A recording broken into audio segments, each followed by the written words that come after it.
Kan loboje vendelaura, kan loboje vendelaura, planto sana gallado,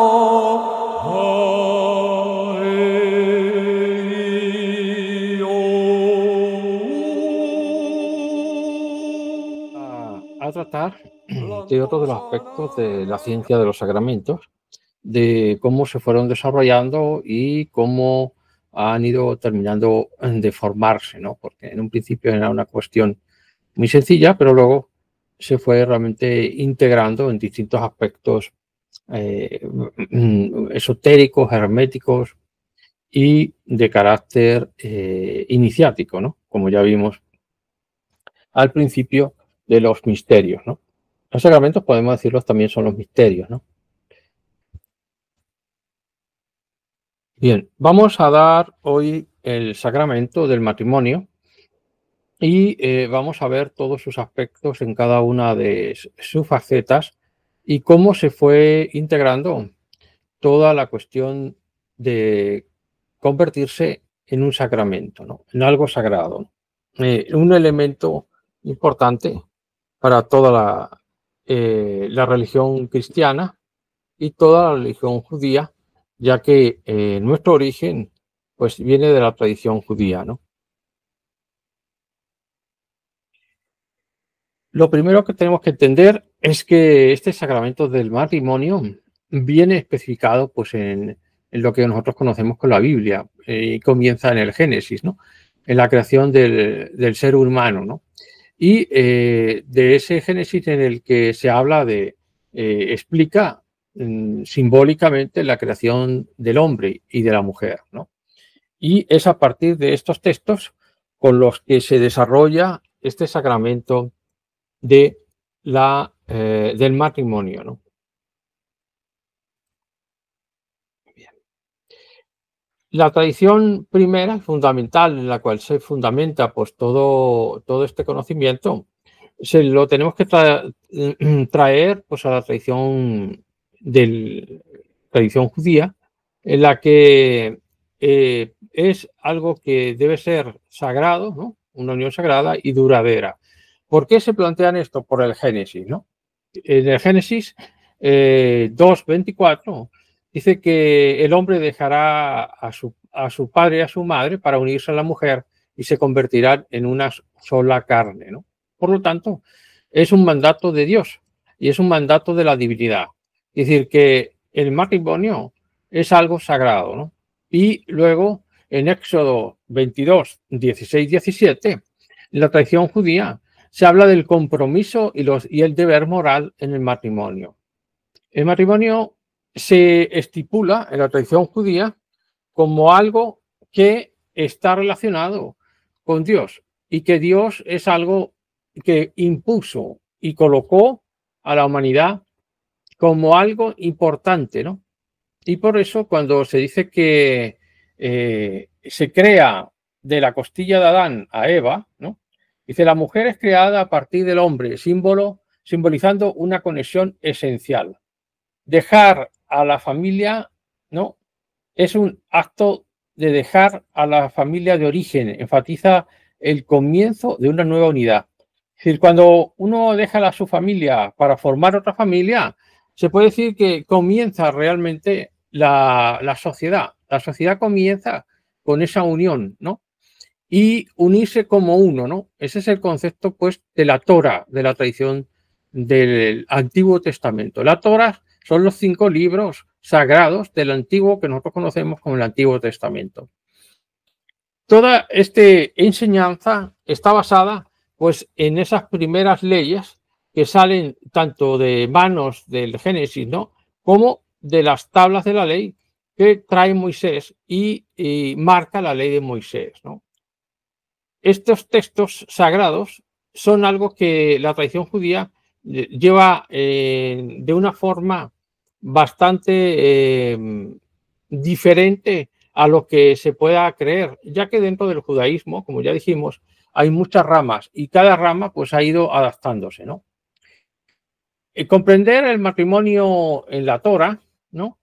Tiene que ver con todo lo que para la tradición judía, pues es evidentemente el principio de la creación del hombre y de la mujer, ¿no?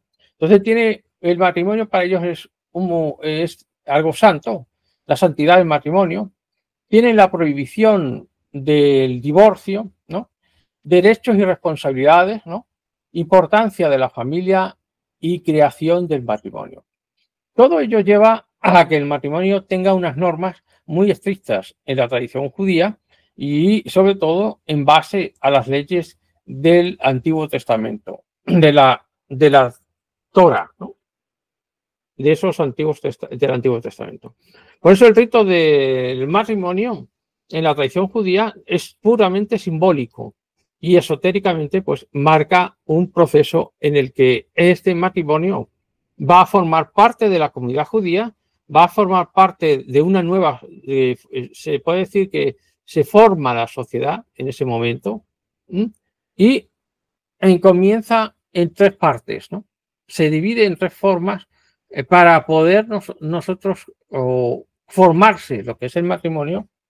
Vamos a esperar a ver si carga bien las imágenes para que la podáis ver. Tarda un poquito en cargarlas, ¿no? Entonces, la preparación de la ceremonia se busca la fecha. Una fecha que evite conflictos con días de duelo o festividades. Es decir, no se puede casar uno en festividades, tiene que ser fuera de las festividades importantes del judaísmo, ¿no? Se tiene que consultar con un rabino, con el rabino, para que le informe de cómo es el ritual y todo su significado.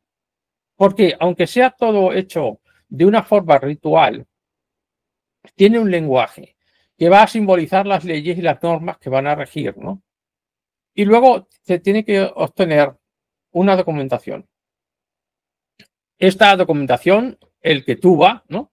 Detalla los derechos conyugales, es decir, es unas leyes en las cuales se basan en base a la ley de Moisés, ¿no? Y al Génesis, ¿no? Entonces allí aparecen detalladamente esas normas, esas cosas que tienen que firmar justo en la boda, ¿no? En la boda se firma ese documento, ¿no? Que está basado en qué es lo que, funciones que tiene que utilizar o manejar tanto el hombre como la mujer, ¿no? Es decir, aquí van a seguir las leyes antiguas en la que la mujer evidentemente se queda en casa, cuida a los hijos, cuida a la familia, y el varón tiene que cubrirles todas las necesidades, tanto de la mujer como de los hijos, como de la casa, como de la familia, ¿no? Entonces esas normas vienen marcadas en el ritual del matrimonio, ¿no? Entonces la secuencia de este rito, de esta ceremonia, vamos a esperar, a ver, vamos a ahora, se ven las imágenes. Viene, empieza con lo que se llama la jupa. La jupa es un dosel nuncial, que es como una casita, ¿no? En la cual se supone que en esa ceremonia simboliza la casa que se va a formar, la familia nueva que se va a formar, ¿no? El rabino realiza a continuación dentro de esa de este dosel, ¿no?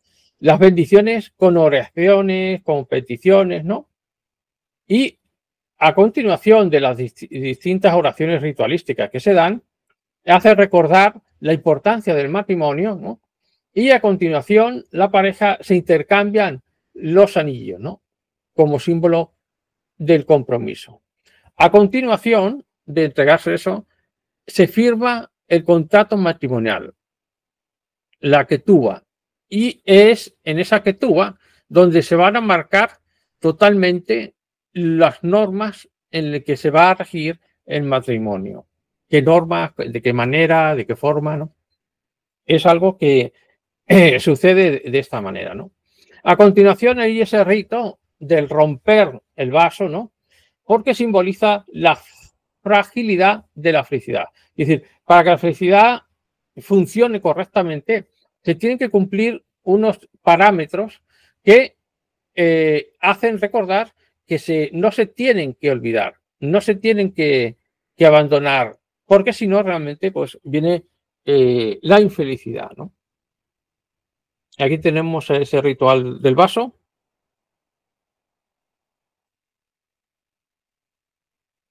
Bien, un momentito.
Bien, tenemos pues aquí este rito de romper el vaso para recordar esa ceremonia. La ceremonia judía del matrimonio tiene como marcados específicamente los derechos y responsabilidades que existen en el matrimonio, pues según la Torah, ¿no? Los roles en el hogar y la crianza, ¿no? En primera parte, el respeto y consideración. Enfatiza la importancia del respeto mutuo en el hogar, un punto importante y que tiene una responsabilidad tanto del hombre y de la mujer, ¿no? Gestión del hogar, la mujer juega el papel clave en la gestión del hogar, ¿no? Es decir, se hace esa división de facultades, ¿no? La crianza de los hijos es también responsable, pues, el marido, el, el que tiene que también tiene esa responsabilidad. Provisión y protección. El hombre tiene la responsabilidad principal de la protección del matrimonio, de la mujer y de los hijos, y evidentemente proveernos de todo lo que necesiten, ¿no? Eso está súper reglado en las tradiciones del Talmud, ¿no? El Talmud, como ya comentamos en la anterior conferencia, es las leyes y el análisis que se hace en las escuelas talmúdicas de los textos del Antiguo Testamento. Y de ahí sacan normas y leyes que van a regir toda la vida judía, ¿no? Hasta cierto momento en que distintas ramas judías pues empiezan a salirse un poco de esas normas y esas leyes que dejaron marcadas Moisés, ¿no? Y en las 12 tablas, las tablas de la ley, ¿no? De los 10 mandamientos, ¿no? Aquí tenemos el dosel, ¿no? Que representa la casa, ¿no? Y evidentemente el traje de boda siempre lo vamos a ver en la mayoría de las culturas y ritos, el color blanco, ¿no? En la tradición del Mediterráneo y en la tradición cristiana y judía, ¿no? La mujer siempre va con ese traje de blanco, ¿no? De boda, ¿no? Las escuelas talmúdicas lo que han hecho es estudiar al detalle y han reflexionado los grandes rabinos sobre cómo aplicar las distintas leyes de Moisés y de las normas de la vida, ¿no? Aquí tenemos una representación, una pintura de los análisis de los rabinos, de las escuelas rabínicas, en las que van a escribir esa obra del Talmud, que van a ser dos, como ya dije en la anterior conferencia, el Talmud de Babilonia y el Talmud de Jerusalén, con grandes rabinos reflexionando. Aquí tenemos una escuela talmúdica, ¿no? Donde está el gran maestro rabino, Asik, que se llama Asik, y que es uno de los más importantes de la escuela talmúdica en Sura, Babilonia, y pertenece al siglo IV, después de la era de Cristo, ¿no? Y que es una versión diferente al Talmud de Jerusalén con distintos matices, ¿no? Si todos llegan a reflexionar. Aquí tenemos una obra del Talmud, ¿no? Que pertenece realmente a a una de las obras publicadas, ¿no?, de la edición de Babilonia en Vilna en 1881, ¿no? Este Talmud, junto con la Biblia, va a regir toda la vida de la tradición judía, ¿no? Toda la vida, ¿no? Los valores culturales, ¿no?, reflejan los principios y creencias que ha guiado a las comunidades judías a lo largo de la historia, ¿no? Relevancia legal destaca la importancia del tratado en las leyes y regulaciones judías. Y de aquí surgen esas leyes judías, ¿no? Y el tratado se llama el Tratado de Ketubot, ¿no? Una parte del Talmud, no toda, porque el Talmud es una auténtica biblioteca. Entonces, la parte que va a regir, pues, las leyes, los valores culturales, ¿no?, la vida cotidiana de cómo se deben comportar, ¿no?, ofrece una visión de las prácticas diarias y las estructuras sociales en las comunidades judías antiguas, ¿no? Y luego la dinámica del matrimonio, es decir, examina las complejas interrelaciones entre los roles y responsabilidades materiales, es decir, han analizado pues toda la relación a nivel físico y social, ¿no?, del matrimonio. Un segundito que lo cargue bien. Y todas las normas de una sociedad judía, de cómo se comportan, de cómo viven, ¿no?, de cómo traen el recuerdo antiguo, ¿no? Y también, evidentemente, la base de toda la sociedad, de los valores culturales, de la vida cotidiana, de las leyes, está en el matrimonio. El matrimonio es lo que se suele decir que cuando se crea un matrimonio nace la sociedad, ¿no? La sociedad en un sentido o en otro, ¿no? Es decir, luego ya sabemos que la suma de los individuos da un resultado, y ese resultado a veces es el gobierno, ¿no? Es la mentalidad de la gente, ¿no? Entonces, la tradición judía es muy estricta en sus normas. Aquí tenemos lo que es el Talmud completo de Babilonia, ¿no?, y que hace todos los tratados de la comida, del matrimonio, de las leyes, es decir, que es un auténtico biblioteca, ¿no?, de estudios, ¿no? Por eso vemos a veces que el comportamiento de los judíos más tradicionalistas es muy rígido, es muy extraño, el pelo largo, la vestimenta, etcétera, ¿no? Hay otra rama del judaísmo que eso lo han ido dejando fuera, lo han ido dejando aparte, ¿no?, y se ha ido transformando. Pero lo que eran estas leyes eran así, todo una auténtica normas permanentes, ¿no? Entonces, el tratado de Ketubot, que es estas leyes rabínicas, ¿no?, son el análisis de las enseñanzas rabínicas según los textos de la Torá, del Antiguo Testamento, ¿no? Tiene un concepto social que es visión de la vida social antigua, de cómo se tenían que comportar, cómo tenían que trabajar, cómo, etcétera, etcétera. Derechos y protecciones para la mujer. También aparecen determinados derechos y determinadas protecciones, ¿no? Luego, obligaciones financieras, responsabilidades económicas en el matrimonio, que recaen evidentemente en el varón. Leyes de divorcio. Tenían, aunque al principio se dice que en matrimonios indios no se puede disolver, existen leyes para cómo se debe producir el divorcio. Entonces, regulaciones para la disolución del matrimonio, ¿no? Y luego leyes del matrimonio, marco legal para el matrimonio. Es decir, que está todo legislado, todo paso por paso, todo muy estructurado, ¿no? Entonces, la tradición, por lo tanto, en el matrimonio va a unas marcas importantes, ¿no?, en la que aquí el rabino, por ejemplo, está leyendo las leyes que rigen el matrimonio, ¿no? Y esas leyes, esos deberes, ¿no?, del hombre y de la mujer, pues se firman allí después de haber entregado los anillos, ¿no?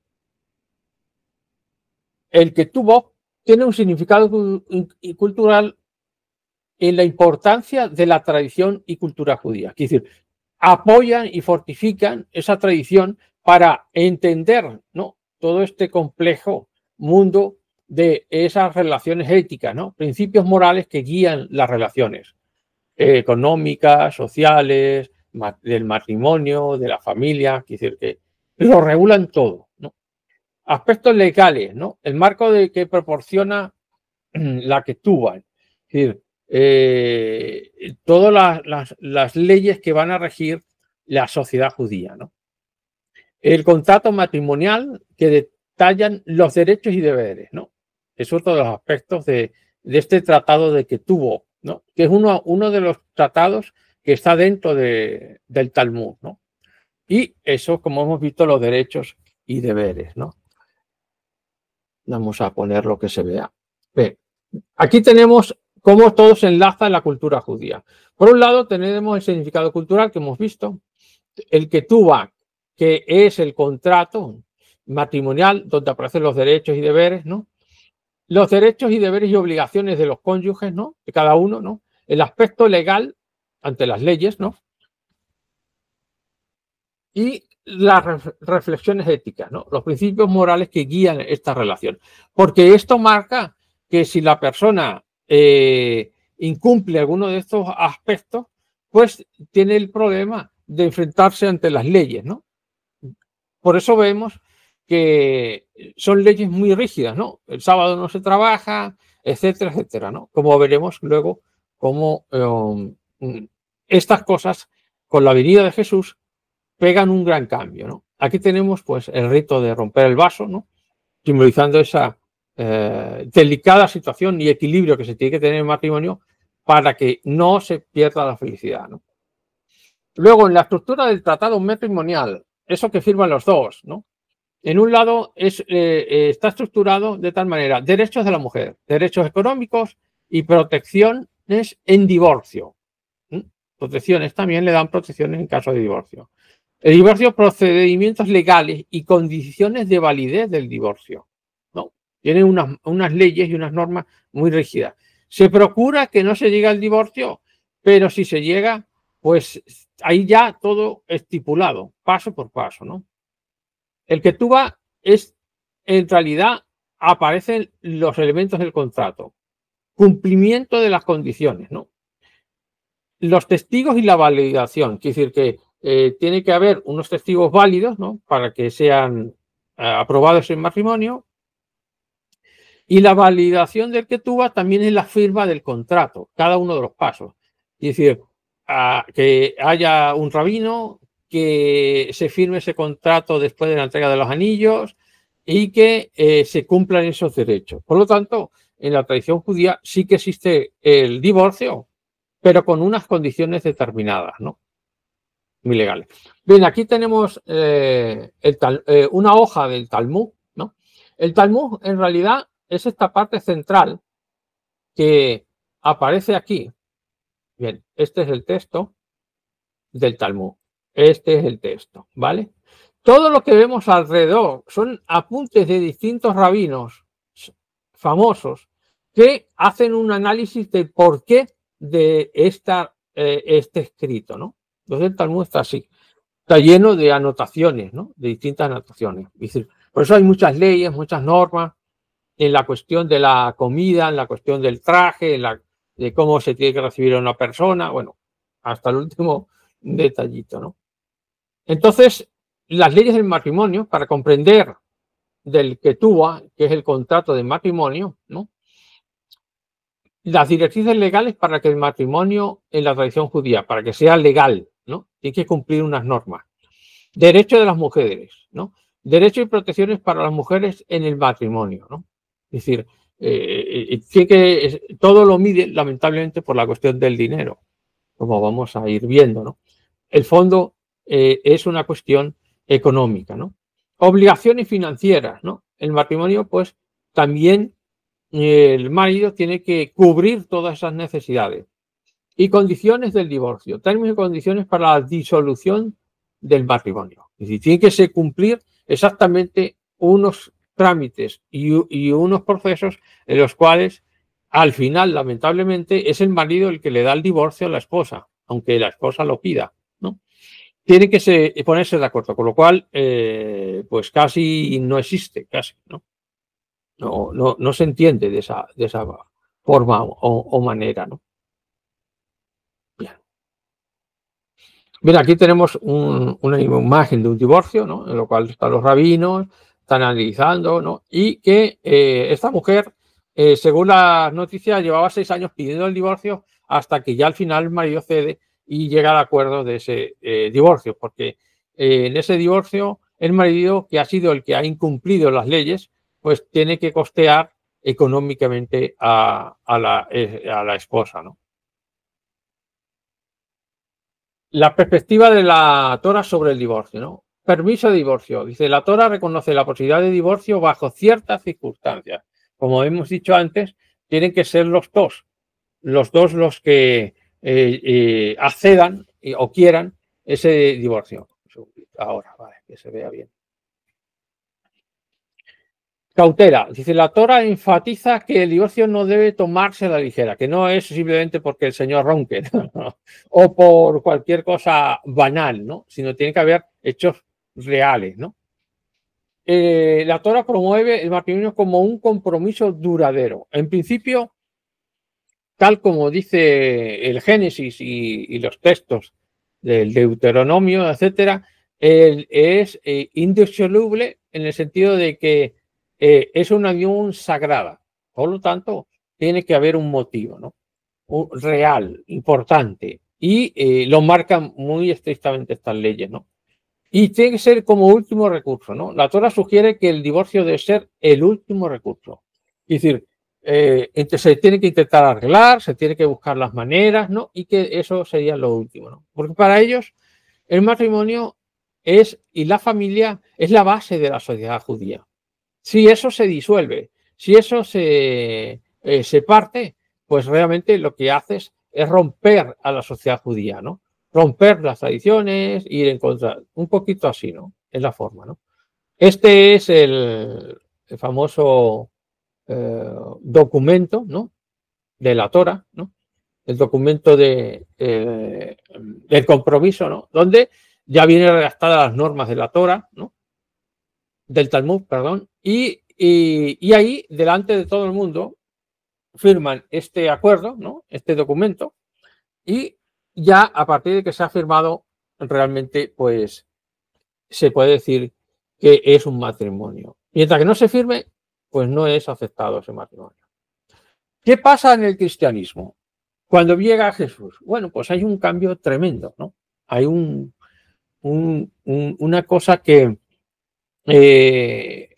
lo califica el cristianismo ya como sacramento, ¿no?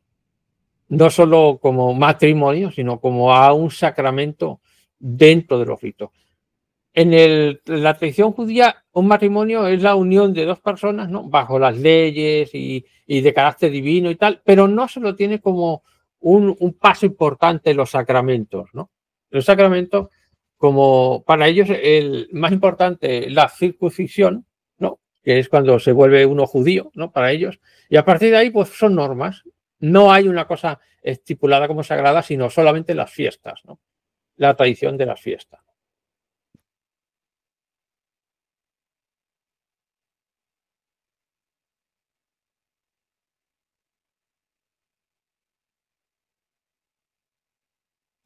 Bien, en la tradición cristiana, evidentemente tenemos las raíces judías, ¿no? El pilar cubre las antiguas prácticas matrimoniales judías que sirvieron como base para las tradiciones matrimoniales posteriores, ¿no?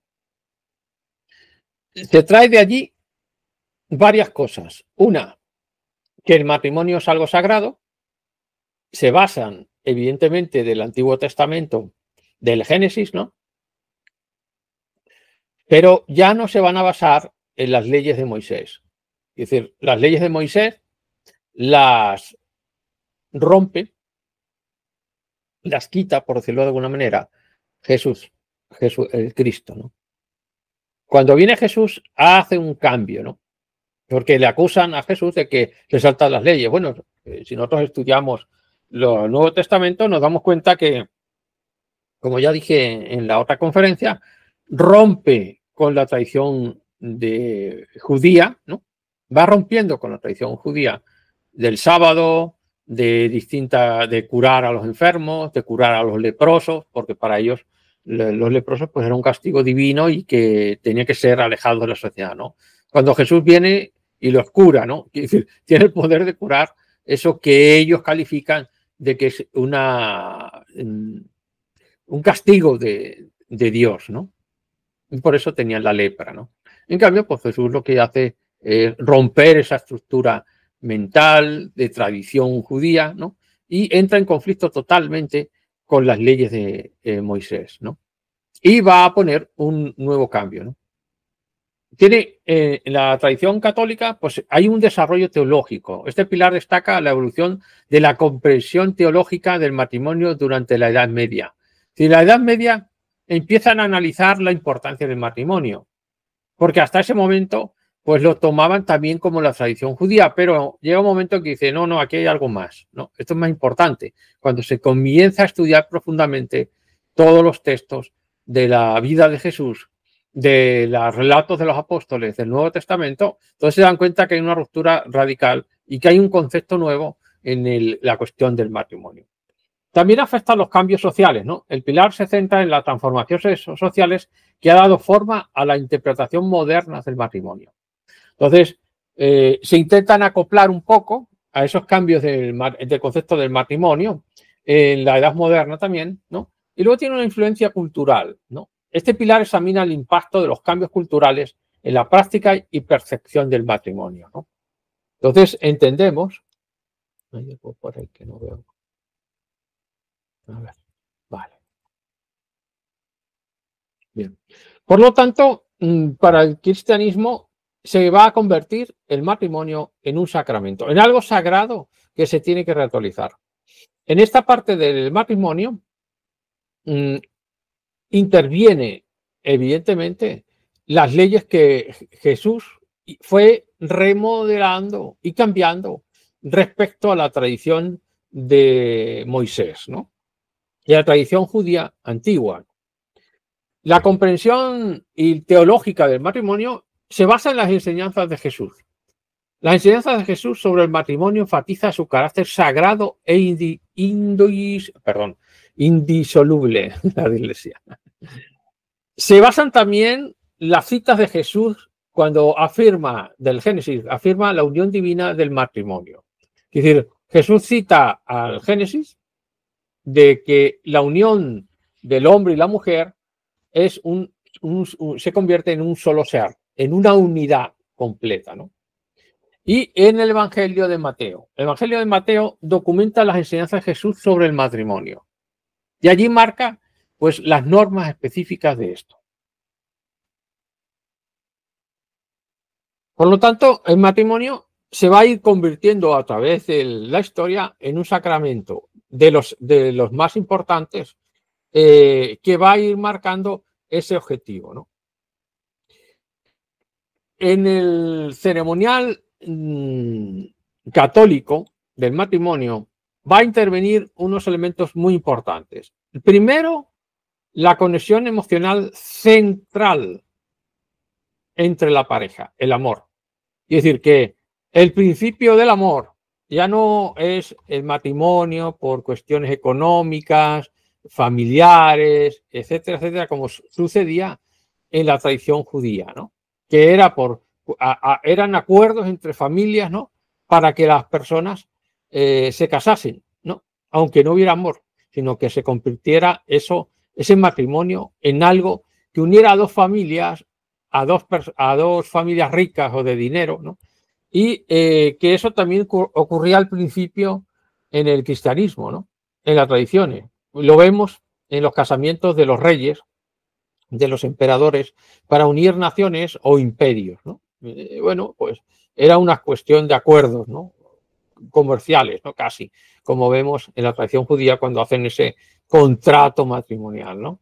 Entonces, en las reflexiones teológicas, ¿no? del cristianismo, del matrimonio, la primero tiene que haber esa parte del amor, ¿no? Luego, la fe, creencia espiritual que une al matrimonio. Es decir, que los dos tienen realmente ese anhelo de casarse, los dos tienen esa fe de que esa unión es sagrada, de la divinidad, ¿no? Y luego las prácticas rituales, ¿no? Los rituales, ceremonias que dan forma a esa unión, ¿no? Que se dan en ese matrimonio cuando se hace la misa, ¿no?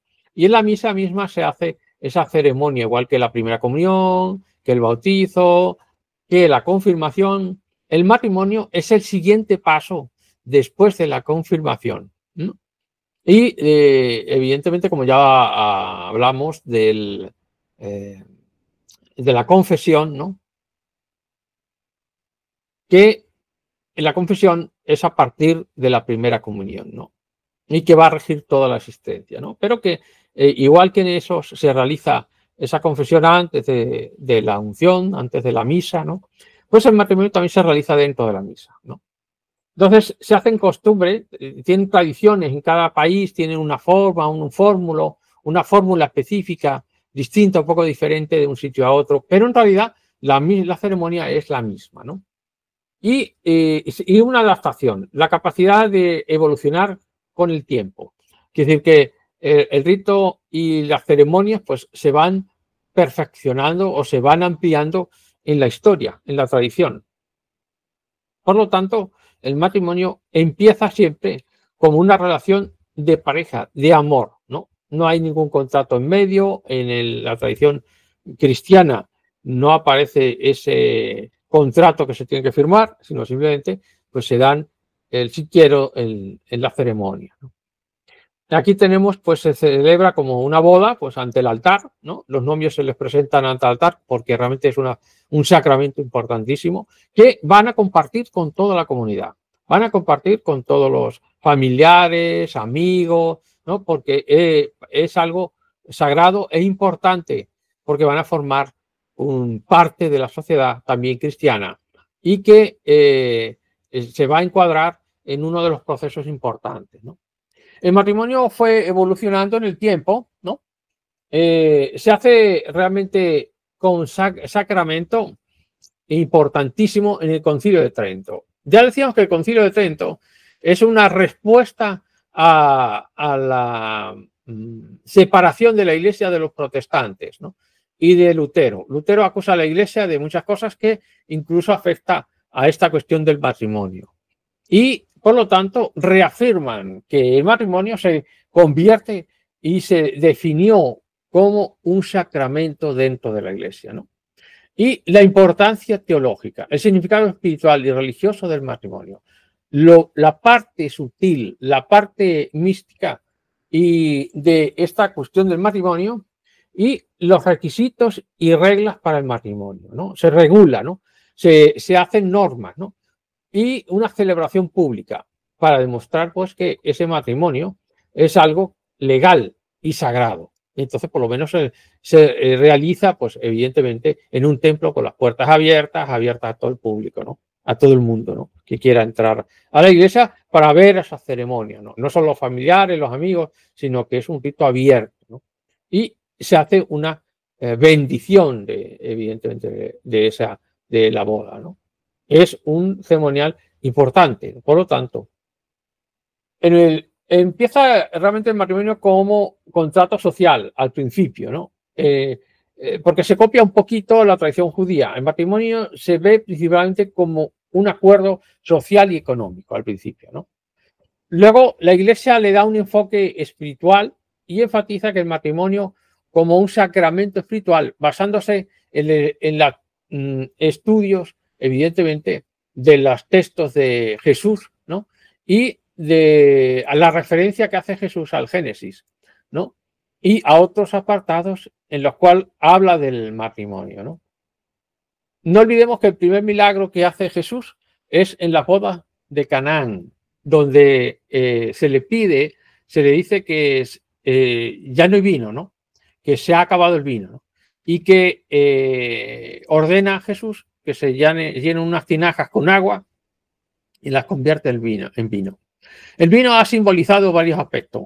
En la tradición judía el vino simboliza, porque en las bodas judías también se brinda con vino, la alegría del matrimonio, ¿no? El simbolismo de las bodas de Canaán, de que solamente que se ha acabado el vino, que se ha acabado la alegría del matrimonio.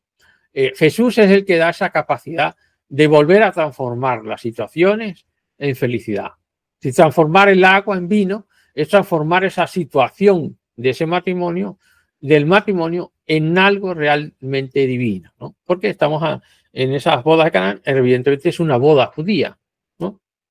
Y en esa boda, pues va a marcar ese primer milagro de Jesús, ¿no? Que es el cambio en la actitud del matrimonio. Entonces, el Concilio Vaticano II, a continuación, se reafirma el matrimonio como un camino hacia la santidad, porque se quiere mostrar que el matrimonio es un ejemplo de la vida cristiana y de la vida de Jesús. Por lo tanto, se le considera también copartícipe de uno de los aspectos importantes de la Iglesia, ¿no? Que es la divulgación del cristianismo, con el ejemplo y con la enseñanza del matrimonio. La participación comunitaria se produce una mayor participación de las comunidades en las ceremonias, ¿no? Se invita a todo el mundo y se invita al pueblo. Antiguamente se tocaban las campanas de que iba a haber boda, pues todo el pueblo acudía a esas bodas, ¿no?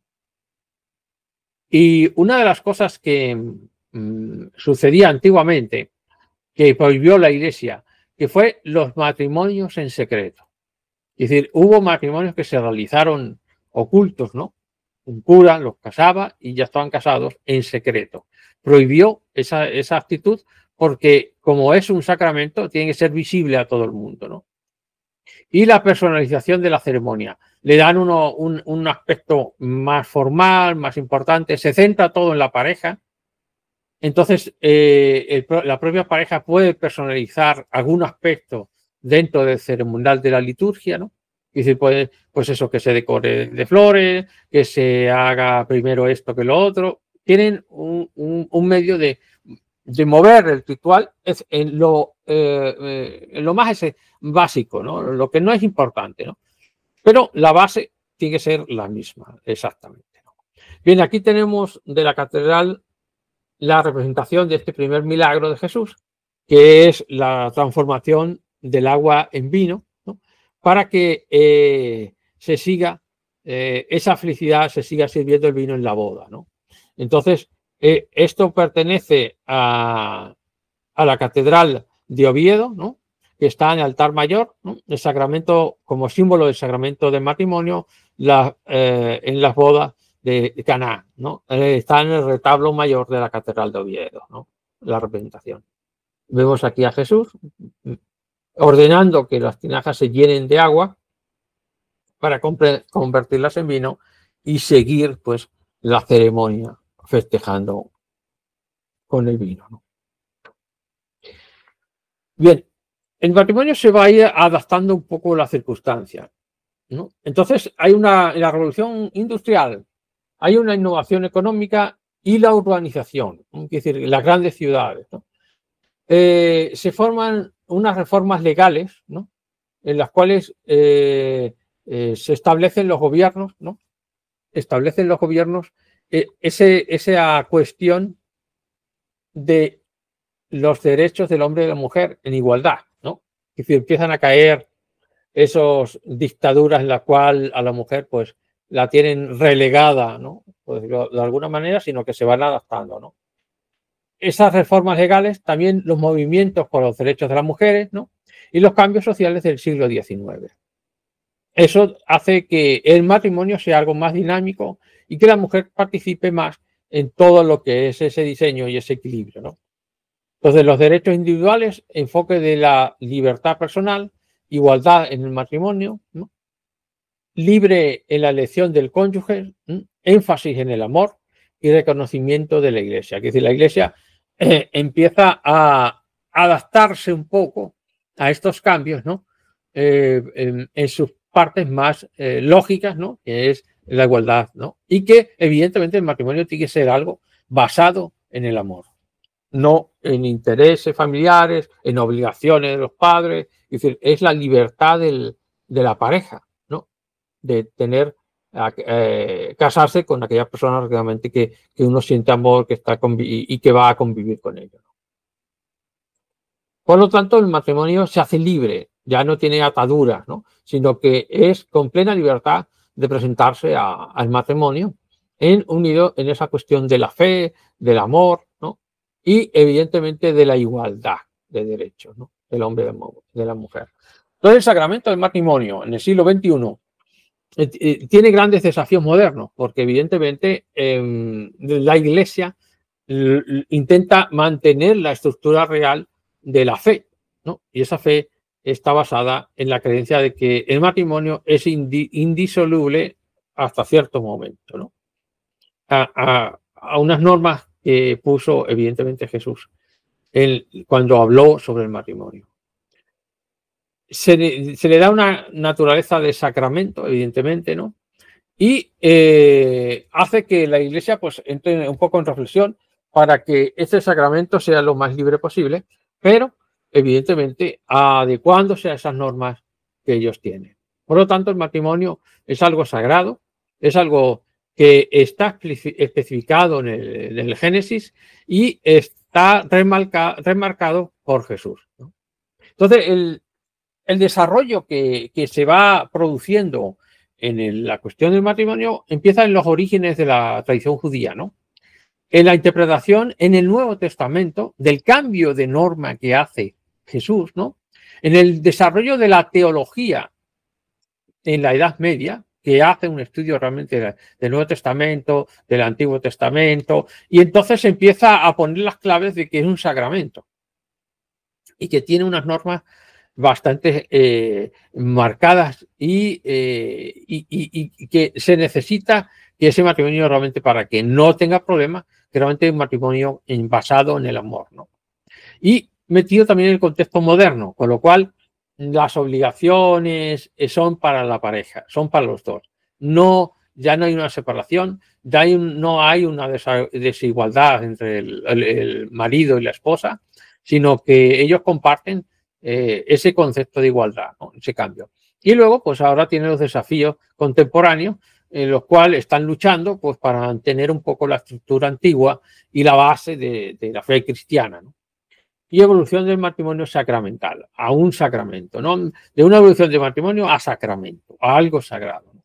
Eso es lo que va a marcar, ¿no? Esta cuestión del matrimonio, ¿no?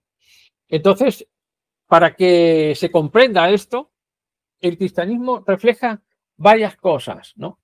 Se dice que es un signo visible de gracia, es decir, que cuando la pareja se enamora es una gracia divina, es algo que viene, ¿no?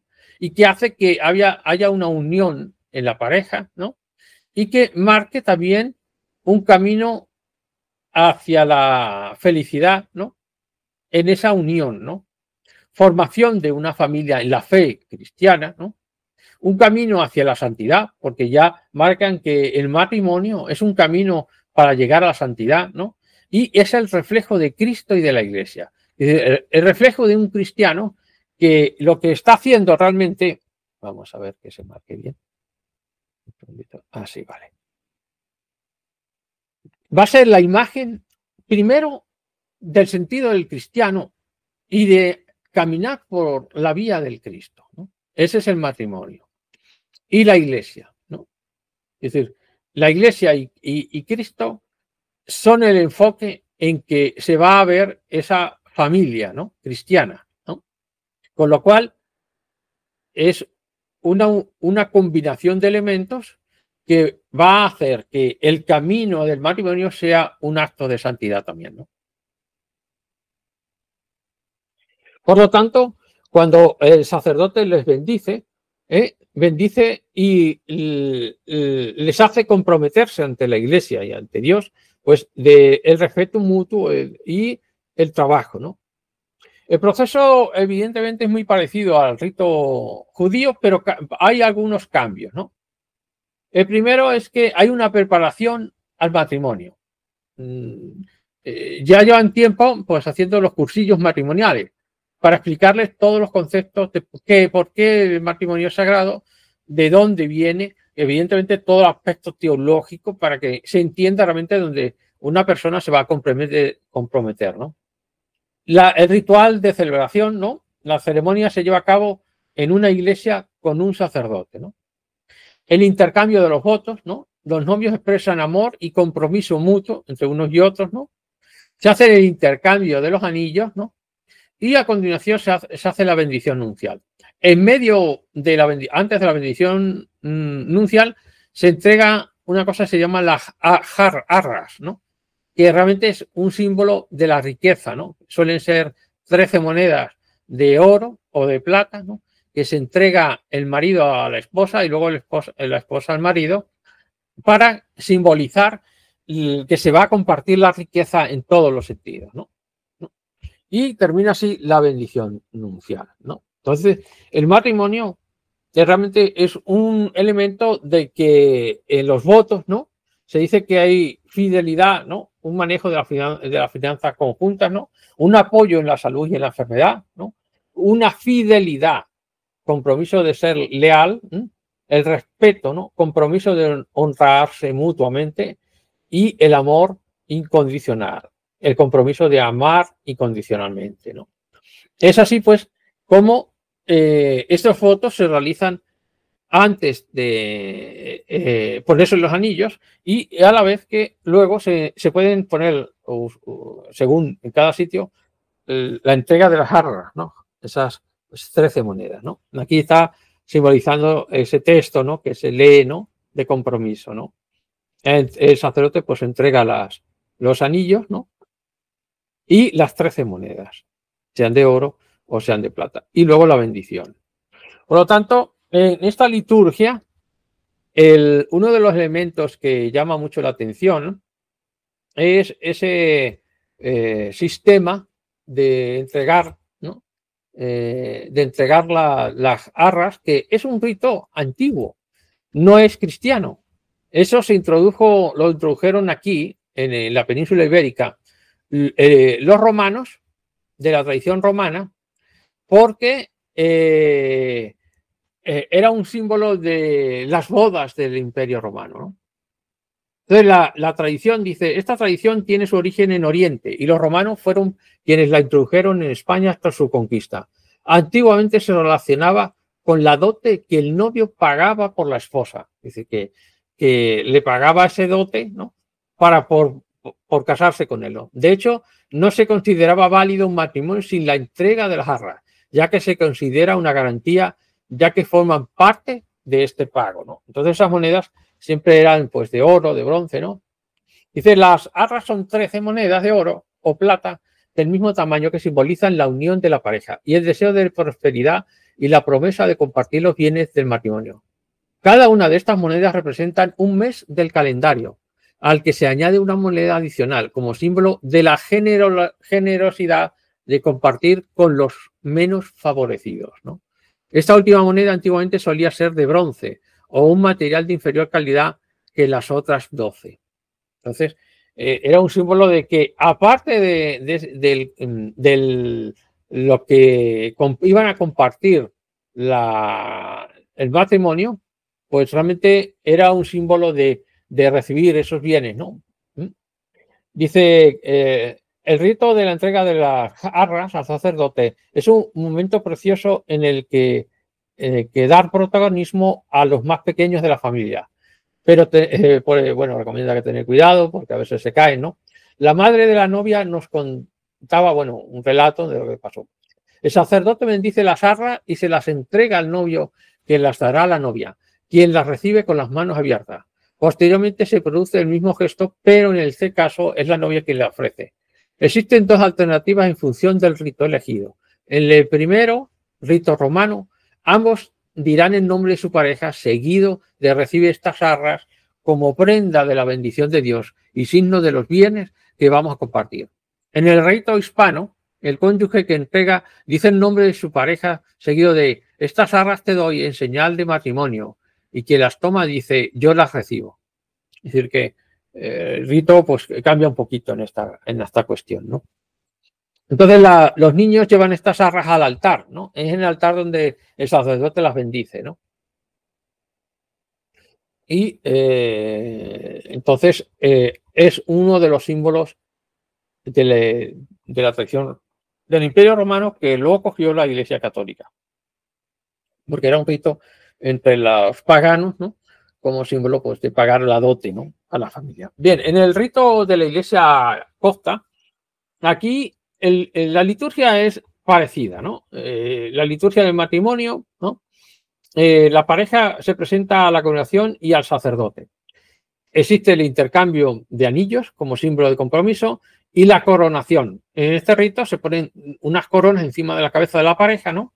El sacerdote coloca las coronas sobre la cabeza de la pareja, porque son los reyes que van a gobernar su propio reino, ¿no? Que es su propia casa, ¿no? Luego la comunión, la pareja participa en la Eucaristía juntos, ¿no? Esto sería el rito del matrimonio de la Iglesia copta y de la Iglesia griega, exactamente igual, ¿no? De la tradición ortodoxa griega, ¿no? Bien, vamos a ver.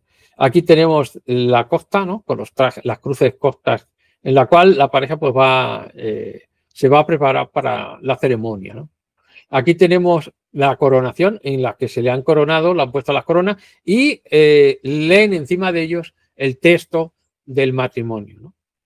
Y de las oraciones. Aquí tenemos otra del rito de la Iglesia Ortodoxa, que exactamente también igual, llevan unas velas y son los padrinos los que les colocan las coronas encima, ¿no? Cambia un poquito el rito. Y aquí tenemos otra de la Iglesia también griega ortodoxa, igualmente con los gorros. En cada sitio, pues esas coronas pues son así, ¿no? Y las velas encendidas. Bien, pues hasta aquí. El rito del matrimonio va a ser regido por el sol, ¿no? El sol como influencia va desde los 21 a 42 años, ¿no? Y es cuando se tiene que conquistar nuestro puesto a la luz del sol. Claramente o definitivamente completa la vida de nuestra vocación. Se define la vocación y lo que vamos a ser. Es decir, la influencia de los 21 a 42 años del sol es cuando realmente va a marcar nuestro carácter, va a definir lo que vamos a ser, va a definir todo. Y evidentemente el matrimonio va a regir este símbolo del sol, luchando los dos por ese equilibrio, ¿no? Se comenta que desgraciadamente, ¿no? En la mayoría, ¿no? Al no haber tenido una orientación específica sexual, el desgaste energético sexual, pues debilita mucho a las personas y evidentemente la fuerza mental que se necesita para el desarrollo durante el resto de la vida, pues si ha llegado a esa edad de los 21 para adelante ya bastante abusado de todos los elementos a nivel sexual, a nivel de no medir, ¿no? La naturaleza, nuestra propia naturaleza, sino que nos hemos pasado en borrachera, nos hemos pasado en muchas cosas. Cuando llegamos a esta edad, el sol no tiene suficiente fuerza como para que nuestro organismo fortifique y se prepare, pues, para conseguir nuestro puesto, ¿no? Y entonces a veces necesitamos, pues, ese equilibrio. Por lo tanto, hasta los 42 años nos va a estar en nuestro organismo la energía del sol va a estar ahí pendiente y hay que aprovecharla para conseguir nuestra situación en la vida y más pues en el matrimonio. Uno de los elementos importantes que nos dice en este caso Jesús, el Cristo, referente pues al matrimonio, es un elemento que habla claramente de esa importancia del matrimonio, ¿no? Entonces vamos a ver, vamos a leer ese apartado de Mateo en lo que a Jesús se le pregunta sobre esta cuestión del matrimonio, ¿no? Y nos va a dar una clave muy importante en la que se habla, ¿no? Y señala cuáles son los motivos pues, del divorcio, ¿no?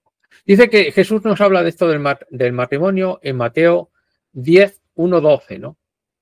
Y dice, cuando Jesús terminó de decir esto, se alejó de Galilea y fue a las regiones de Judea, al otro lado del Jordán.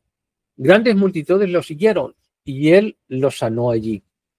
Entonces se le acercaron los fariseos y para ponerlo a prueba le dijeron, ¿es lícito que un hombre se divorcie de su mujer por cualquier causa? Él le respondió, ¿acaso no han leído que al principio el Creador, hombre y mujer, los creó? Y agregó, por esto el hombre dejará a su padre y a su madre y se unirá a su mujer, y los dos serán un solo ser. Y así que ya no son dos, sino un solo ser. Por lo tanto, lo que Dios ha unido, que no lo separe nadie. Y le preguntaron, entonces, ¿por qué Moisés mandó darle a la esposa un certificado de divorcio y despedirla? Y él les respondió, Moisés les permitió hacerlo porque ustedes tienen muy duro el corazón, pero al principio no fue así. Es decir, que Moisés adaptó las leyes a la mentalidad y al proceso lamentable en que estaban los judíos, ¿no? Y Jesús viene y hace esa separación entre las leyes de Moisés también aquí. Y continuó Jesús, y yo les digo que salvo por causa de fornicación, cualquiera que se divorciara de su mujer y se casara con otro, comete adulterio. Y el que se casa con la divorciada también comete adulterio. Es decir, solo por causa de fornicación. Entonces, que se comete ese adulterio, ¿no? Sus discípulos dijeron, si tal es la condición del hombre con su mujer, no conviene casarse. ¿No? Dicen, ay, si vamos a estar así, pues no nos casamos, ¿no? Y él le respondió, no todos pueden comprender esto, sino solo quienes tienen este don. Entonces ya está hablando simbólicamente el Cristo, ¿no? Porque ya dice que para comprender el matrimonio se tiene que tener un don, una capacidad, ¿no? Y a continuación hace un comentario, una reflexión, ¿no? Para que la gente reflexione y medite, ¿no? Dice, porque hay eunucos que así nacieron del vientre de su madre. Hay otros a quienes los hombres han hecho eunucos. Y aún hay otros que asimismo se hacen eunucos por causa del reino de los cielos. El que sea capaz de comprender esto, que lo comprenda. Es decir, evidentemente, cuando Jesús dice que es algo súper sagrado el matrimonio, y al final dice que algunos nacen en eunucos, otros los hacen, y otros por querer llegar al reino de los cielos se hacen a sí mismos, ¿no? Les está diciendo a los apóstoles, no macho, esto no puede ser así, ¿no? No es esa respuesta, entonces no nos casamos, no. Aquí hay un misterio, aquí hay algo muy importante, ¿no? Del matrimonio, ¿no? Y evidentemente esa parte importante tiene que ver con eso que dice el Génesis, porque el Génesis hay que leerlo con cuidado, porque mucha gente lee el Génesis, pero no lo lee realmente como debe ser, ¿no? Y cuando la gente lee la Biblia, el Nuevo Testamento, no hace reflexiones. Un momentito.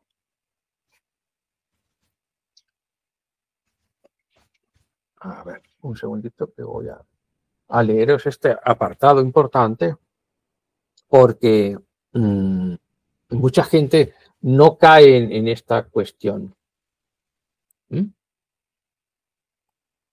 A ver, ¿dónde estás? Listo. Tenía yo por aquí el texto. Vamos a ver.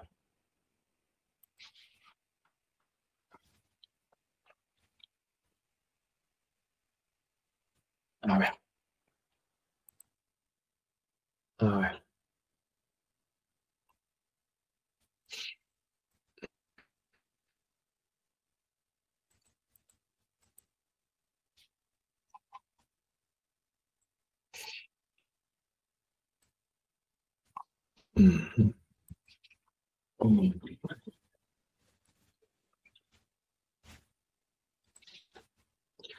Bien, el Génesis nos habla, vamos a ver el reino, bueno, es igual, el nuevo es el que mejor está traducido del griego, de los textos griegos, el Reina Valera 1995, a ver si me deja.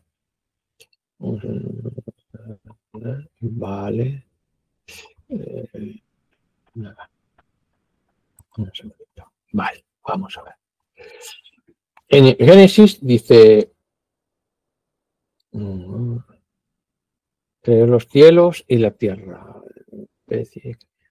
Dice, en Génesis 1:27, y creó Dios al hombre a su imagen de Dios los creó. Varón y hembra los creó.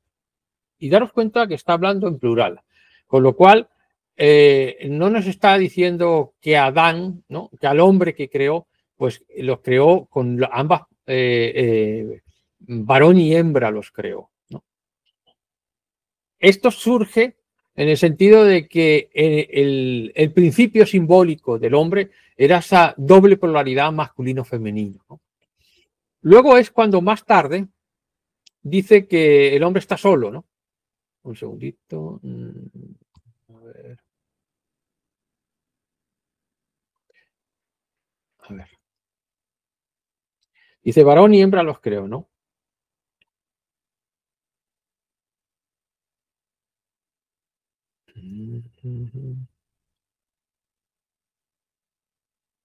A ver. Se me ha saltado a otro sitio. Un segundito. Aquí. La expansión.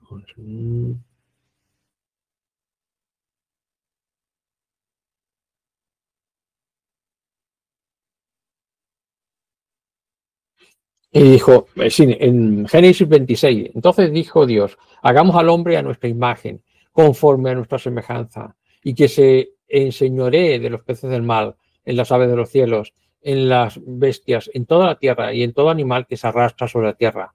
Y creó Dios al hombre a su imagen, a imagen de Dios los creó, varón y hembra los creó. Y los bendijo Dios y les dijo, fructificad y multiplicaos, llenad la tierra y sojuzgarla, y señoreese en los peces del mar, en las aves de los cielos y en las bestias que se mueven sobre la tierra. Dice, fructificad y multiplicaos, ¿no? Está refiriéndose al hombre, ¿no? Hombre que los creó varón y hembra, ¿no? Y entonces continúa el texto de la Biblia, continúa siguiente, ¿no? Es un estudio de los que hablan. Entonces habla de que el hombre en el huerto del Edén.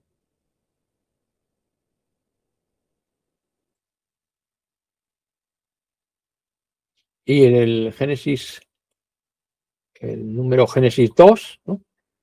Dice, tomó pues Jehová Dios al hombre y lo puso en el huerto del Edén para que lo labrara y lo guardase. Y mandó Jehová Dios al hombre diciendo, de todo árbol del huerto podrás comer, mas del árbol de la ciencia del bien y del mal no comerás, porque el día que de él comieres ciertamente morirás. Continúa así.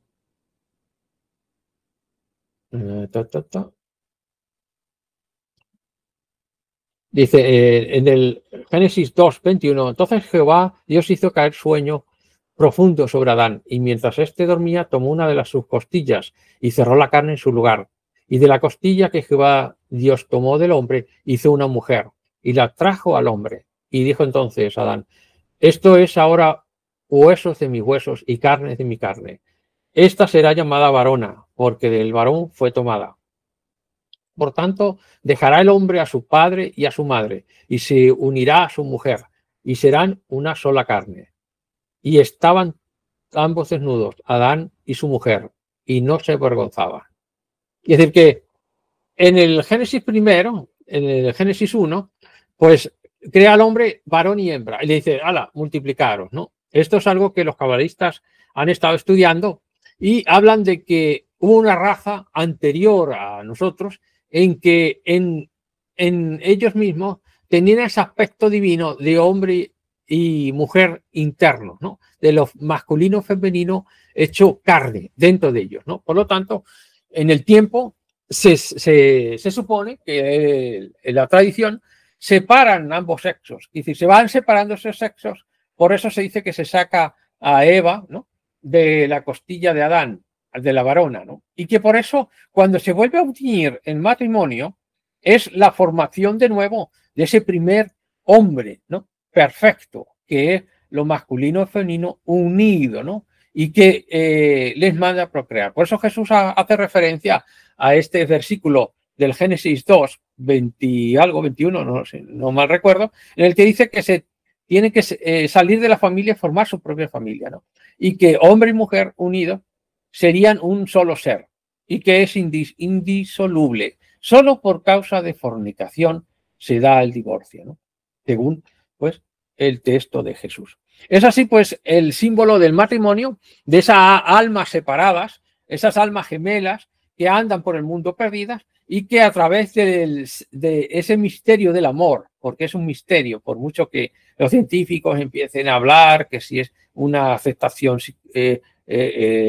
emocional, hormonal, de ímpetu genético para la reproducción, todas esas explicaciones realmente no llegan a entender realmente lo que hay detrás de todo ese movimiento, ¿no? Que no es otra cosa que eso que se llama amor y que es muy difícil transmitir o plasmar. Por lo tanto, es un sacramento venido de la divinidad, venido de, según los principios del Antiguo Testamento, de la Torá, del Nuevo Testamento, venido de la divinidad. Por lo tanto, nosotros somos parte espiritual de esa divinidad y por lo tanto el sacramento que está relacionado, este sacramento, con el sacramento de la orden, de orden de los diáconos, presbíteros y obispos, pues es un sacramento de orden, ¿no?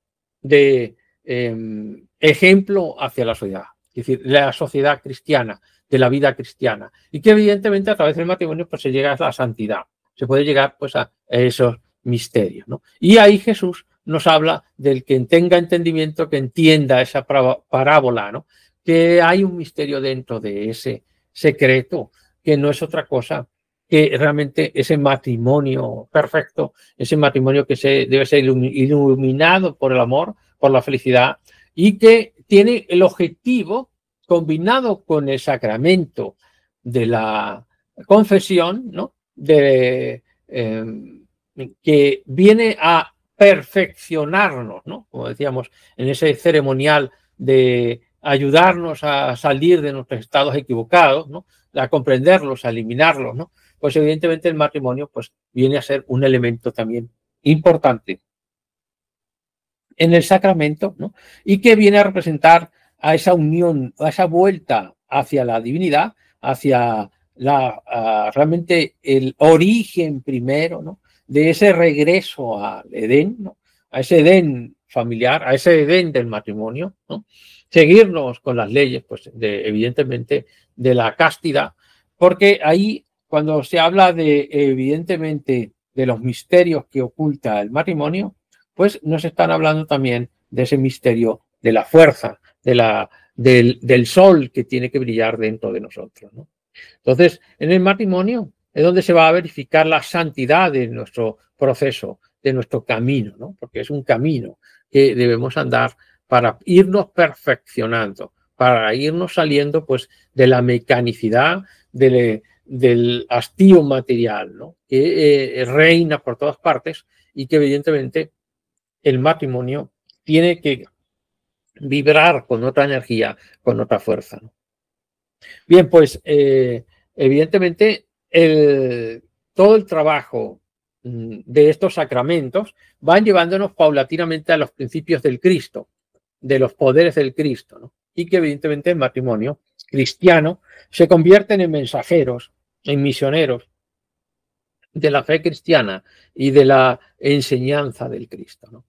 Entonces ese es uno de los elementos principales del matrimonio. Bien, pues ¿alguna pregunta? Can la voyeven delara, can la voyeven delara, planto sana gaya.